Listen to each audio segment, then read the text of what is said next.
Hey guys, it's Rob here, and today I'm going to be covering the history of Showbiz Pizza Place and Chuck E. Cheese in Dallas, Texas. This is probably one of, if not my biggest area I've covered to date, as this area has been home to three different locations, each having a very cool trait to it. I'd like to thank Slurpin underscore official, or Slurpin official, for requesting this location. As usual, I've gathered information from multiple different sources, which I'll be linking in the description. Make sure to subscribe if you haven't already, as in the next Chuck E. Cheese video, we'll be doing another what if video, though I'm not sure which one yet. Anyways, let's get into the history of Showbiz Pizza Place and Chuck E. Cheese in Dallas, Texas. As usual, I'll only be covering the basic information of this city. This area actually used to be a part of Mexico, but became independent from them in 1836. It wasn't until 1841 when a man named John Neely Bryan established a permanent settlement in the area and called it Dallas. The area became incorporated as a city on February 2nd, 1856. As of the 2020 census, the population of the city is 1,304,379, making it the third most populous city in Texas. The 7110 S Westmoreland Road location, or Westmoreland as we'll be calling it, opened on September 15th, 1982 as a Showbiz Pizza Place. This wasn't just any Showbiz Pizza Place, though. This was the 100th Showbiz Pizza Place to open. Needless to say, for that reason, this store is special. So special, in fact, that this store had a very big grand opening. Helicopter flew in and landed with Billy Bob Walkaround walking out of it to greet the people there. The person inside this walkaround was actually Aaron Fector, the president of creative engineering, so that's definitely not something you see every day at the grand opening of one of these places. On footage, especially. We also see what looks like a band that was at the grand opening, which is cool. The footage also shows us what the exterior looked like upon opening, which was the usual Showbiz Pizza Place exterior. Hey, wait, is that Brock? That's pretty cool. You don't get to see much footage of him. Wait, is that a hot air balloon that has the Showbiz Pizza Place logo? I wonder how often it was used and where it is now. Here's a look at the interior, packed with people. I've said this before, but I don't think I've ever seen a Chuck E. Cheese this packed, even on a Saturday. Side note, I really like how the interior looks here, and the way the showroom is designed makes it look as if you're going into an actual theater. I know all Showbiz Pizza Place locations would have looked like this, but I've never really gotten a proper look at it before. We get to see some of the games they had upon opening as well, such as Donkey Kong, Miss Pac-Man, and Galaga, to name a few. Honestly, in this series, I've never covered a location with this good of footage to go through, and it's awesome to see it. Cheese-e-pedia says that this location also received an Uncle Clunk, but unfortunately I couldn't find any photos or footage of this location's Uncle Clunk or its retrofit, Santa. We also have some more footage from this location later on, showing off all three stages of the Rockafire explosion ban here. It took a while to find it, but the show tape is westerns slash movies slash R&R, which tells us that this video was likely taken between February and April of 1987. It's interesting seeing that this location still had Smitty's Super Service Station. We do have photos from after this point in time showing that the location did receive the Showbiz Pizza Campground upgrade. We also see the Chuck Walk around as well, the usual one in the mid to late 80s. Beginning in 1989, due to a disagreement between Aaron Fector and Showbiz Pizza Time Inc., concept unification occurred, in which every Showbiz Pizza place would convert their Rockafire Explosion ban into Munch's Make Believe ban. Westmoreland would be one of the vast majority of locations to undergo this change, receiving it in 1991. In the mid to late 90s, this location would receive Phase 1, removing older decor and giving the store newer decor, adding a new exterior, and the sky tubes. Unfortunately, we don't have any photos or videos that have surfaced from this time. Between 2003 and 2004, Westmoreland got the first variation of the 2003 Kolchak reconfiguration, which removed the showroom walls, balcony seating, and some of the 90s decor. We have some photos thanks to showbizpizza.com that gives us a look into the location in 2007. The first photo shows that the location had definitely received Phase 4, as can be seen by the purple walls. We do see that they kept the record posters, though. We can also see that some even older artwork in this sex photo, including a couple I've never seen before, were saved. We also see a bit of the sky tubes here. Here's a look at the 3 stage, with Chuck still having his cool Chuck attire on. We also see all the characters had plastic masks by this point, which makes sense. This photo of Helen is funny though, with the cross-eyed look. Overall, they look good cosmetically here, but since these are pictures, I can't judge their mechanical condition. Between 2009 and 2011, this location received the 2005 update to the 2003 Woolchuck reconfiguration. This involved removing the record posters, removing the dim lighting for fluorescent lighting, and removing art from the 2003 update. I wonder though, what did this 2003 art look like? I know there's that beta version of the Avenger Chuck logo, but that's all I know of, being specifically from that first iteration of the remodel. There's nothing in regards to photos or videos in the early 2010s of this location, but we do have video from 2015 showing off the 3 stage. The animatronics don't seem to be in the best of shape, with examples including Helen's right arm not moving a lot, and Chuck seemingly having very stiff arms.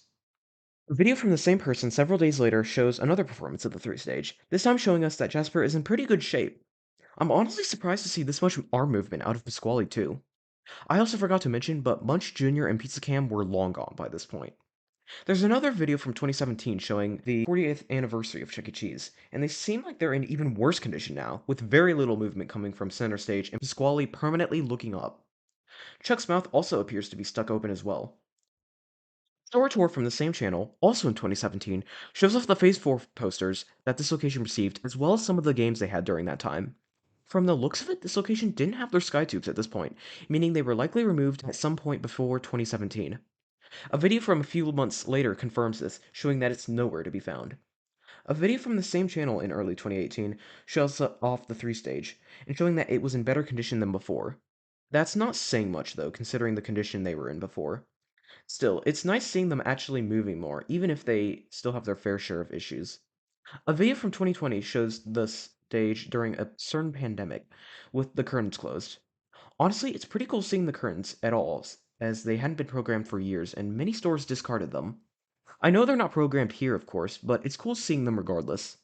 Another video from early 2021 shows the 3 stage operating again, but their condition went downhill again, with not a whole lot of movement going on between the 5 animatronics. Plus, the shot of the Squally is both terrifying and sad with how the mask has shifted out of place. Unfortunately, the stage did not get much better with time, and the location started their 2.0 remodel on August 8, 2022.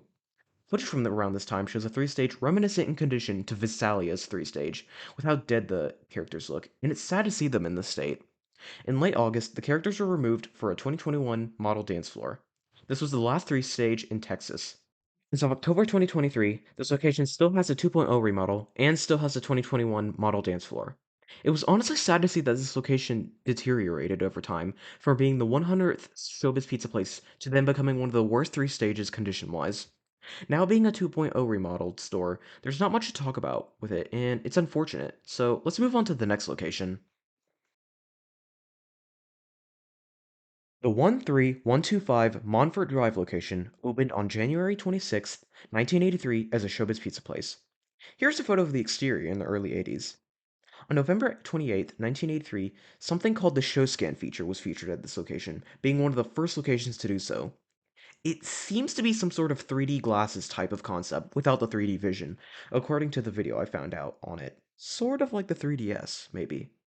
I won't speak on it beyond that, though, seeing as I don't know about this, except that it went away around the time Showbiz Pizza Place and Pizza Time Theater merged. It wasn't until 1985 when this location was first used for testing a new concept, that being the Magic Stage concept. This concept changed up the decoration of all 3 stages, having a musical theme to all of it. This included things such as a jukebox, musical note decorations, and vinyl record decorations that said, "We've got the beat." All of the characters were also changed into new outfits, each having a black and white tuxedo getup, with the exception being Fats donning a gold tuxedo. Billy Bob's stage specifically included posters of the Beatles and Bob Dylan. Finally, Looney Bird's can was painted silver. We're unsure as to what exactly the intent of this concept was, but it seemed to try and unify the look of the Rockefeller explosion overall. Across all locations, this would have been a bad idea in my opinion, but as something at this location only, it's pretty cool. We also have a couple of pictures, presumably from after the Magic Stage concept was abandoned, showing off the Rockefeller explosion. Beach Bear's hair was gone by this point, as it was during the Magic Stage, which makes me think this was after it. There's a video from 1988 showing off the Rockefeller explosion again, and they seem to be working well here. We also see some footage from the ball pits, a few games, and even the prize counter at this location. Something I don't think I've seen it in this history series before. On October 3rd, 1988, this location received the 1988 remodel, changing the exterior to this. As I said before, concept unification began in 1989, and well, this location was one of, if not the first location to receive concept unification, receiving it in late 1989. We have plenty of footage to go over of this location during this time, but I'm going to limit it to notable footage that shows off important stuff. The first video of them after concept unification is actually the one used on the CU premiere showtape, where Montfort's exact stage was used. As a result, the show was in great condition during this time, and shows off what these stages were supposed to look like. We see that this stage setup had the orange swirl drum front, Jasper with the orangest suspenders with a white collared shirt, and this cool cap for Munch. Overall, it's very cool seeing a 3 stage in such good condition, especially compared to now. A newspaper from around this time discusses concept unification in its infancy, and also saying that Chuck E. Cheese was a far more memorable character than Billy Bob in a marketing study they did, which is interesting. There were also multiple live show demo tapes taken at this location as well, where we get to see the Chucky walk around during this time. Or at least I assume it was. As usual in the early 90s, it was the Tux and Derby Chuck, with this head mold still reminiscent of the late 80s ones. There's also another live show demo showing off their animatronics. Everything with them looks the same, but I have to ask, why is the programming here so lackluster? Is it because they'd figure people wouldn't focus on them? I'm assuming that's the case here since they would have still been taking good care of the animatronics back then. So I blame the programming here. Fast forward to summer of 1991, and we have family footage at the location, showing off the 3 stage, some of the games, and the ball pit. The 3 stage's condition here still looks really good. Seriously though, this live show programming still isn't too good. This location received Phase 1 in 1995, adding things such as Kid Shack, Toddler Town, and the Sky Crawl. We can see in a video from May of 1995 what looks to be the Sky Crawl, and we also get to see some games, rides, and the ball pit again. We also get to see the 3 stage again. They still seem to be doing pretty well condition-wise, though we now see that Chuck had received the second iteration of his latex mask, looking more like the modern Chuck E. Cheese at the time. The latest footage we get to see of the 3 stage is in February of 1996. While the other characters are looking good, I feel Pasquale isn't in as good of shape here. It could be due to lackluster programming here, I'm not sure. We also get to see the Chuck walk around for this year, which looks like Cool Chuck with the yellow shirt. He also has the red derby hat on as well, plus the newer mask mold, which reminds me of the Avenger Chuck walk around heads. Things were about to change at this location though, involving the stage setup. On August 11th, 1996, a concept called the Awesome Adventure Machine began installation at Montfort. Before we get into the details of that stage setup, we get to see footage of the 3 stage being removed, which is really cool as that's the type of footage you almost never get to see. Look, Duncan Brandon was on site to watch the installation for some reason. That's pretty cool. Actually, he's the one who recorded this footage, which is extra cool. The installation happened across 3 days, and on the third day, we can see the Awesome Adventure Machine stage being installed, as well as the Chucky animatronic for this stage. We also seem to get confirmation here that this animatronic was pneumatic, which makes sense since I believe all of Chuck E. Cheese's animatronics have been pneumatic. Wait, these look just like the Rockafire Explosion slash Chuck E. Cheese 3 stage setups Mac valves. Did they reuse some Mac valves from that stage? Or do they just look similar? Either way, this is interesting. On August 21st, 1996, the Awesome Adventure Machine debuted to the public. This stage setup consisted of a single Chucky animatronic, which had 22 movements. To the left and right of him were two 10-foot tall screens which projected the showtape footage. Around the entire stage were an assortment of different objects, which honestly looks straight out of a page from an I Spy book. We also have some footage of the stage performing, and it's interesting seeing how the concept was executed, with both screens displaying different content, and even having the front of the stage closed to have a Chucky walk around appear on the screens as if he actually left the stage area. Honestly, the quality displayed here feels like one of those theater attractions you'd find at an amusement park. Although I really like this idea, I can see why it never left the Dallas location. It was probably too expensive and complicated for many Chuck E. Cheese locations to get, and the maintenance must have not been too pretty either. Over the course of 15 months, 3 shows ran, those being the Awesome Adventure Machine show from August of 1996 to April of 1997, Chuck E. Cheese's 20th anniversary from April of 1997 to August of 1997, and the August 1997 show, which ran from August of 1997 to November of 1997. This location also got Phase 2 in 1997, which added new games like Chucky's Rubble Bubble and Get Bass. Between November of 1997 and January of 1998, the stage was removed, with just about everything being destroyed. Stage was replaced with one of the first Studio C alphas. I've heard a few different numbers thrown around, but if we count the one installed in corporate, then this would have been the third Studio C alpha installed overall, and the second one in a location. I could be wrong though. All I know for sure is that it was one of the very first Studio Cs installed in a location. The Chuck here wore a unique version of the tux, not having any pants and wearing a red cap instead of a derby. The tux also incorporated red into its color. This wasn't exclusive to this location's Chuck, of course. The first iteration of Studio C Chucks had this outfit. The only footage that has surfaced of the Studio C in action is in the January 1999 show, which we can see in segment 2 of that show. Seeing as it's on a show tape, it is obviously in great condition. We don't know if Monfort ever received Phase 3, as no photos or videos that have surfaced indicate such. In December of 2001, this location was relocated to the next location we'll be talking about. As for what happened to the stages that existed at this location, we're not exactly sure what happened to the 3 stage. It's possible that it was used for parts, or that it was simply destroyed. As I already said, the Awesome Adventure Machine was destroyed, and that included the bot as well. As for the Studio C, it seems like it was sent to a location in Moreno Valley, California, where it was from March 11th, 2002 up until December of 2022, when it was removed and destroyed. As for the Montfort building, it remained empty until Target bought the space for office and storage use between 2010 and 2011, which is what the space is used for today. Overall, this location is legendary, and the stuff that has been tested here, specifically concept unification, is a really big thing, and I'm happy to have been able to cover it. Anyways, let's move on to our final location. The 13364 Montfort Drive location opened on December 21st, 2001 as a Chuck E. Cheese's with a Studio C beta. The location opened with Phase 3, which had an exterior that looked like this. The oldest footage of this location comes from the April 2002 show, which shows off a bit of the exterior of the location at the time, and a lot of the interior, which included the skytubes, the games, some of the decor, the rides, and the Studio C beta, wearing full Chuck attire during this time.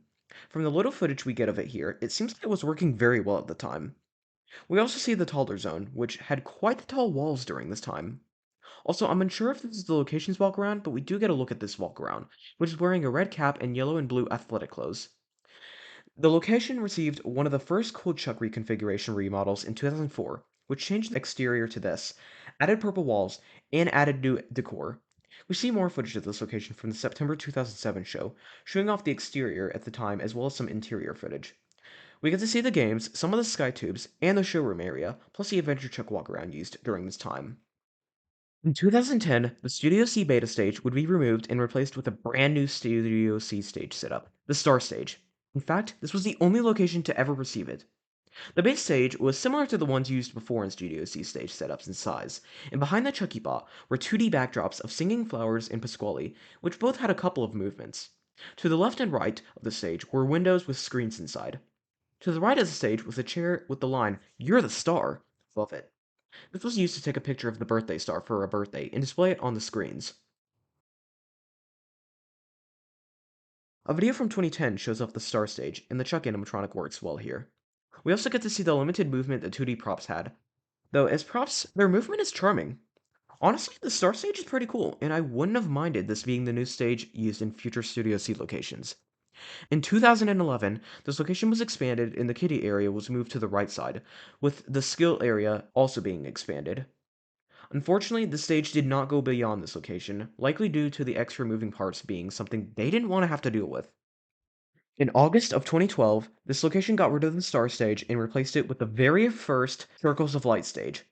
We only have a bit of footage of the stage with the Chucky animatronic in September of 2012, showing it working great.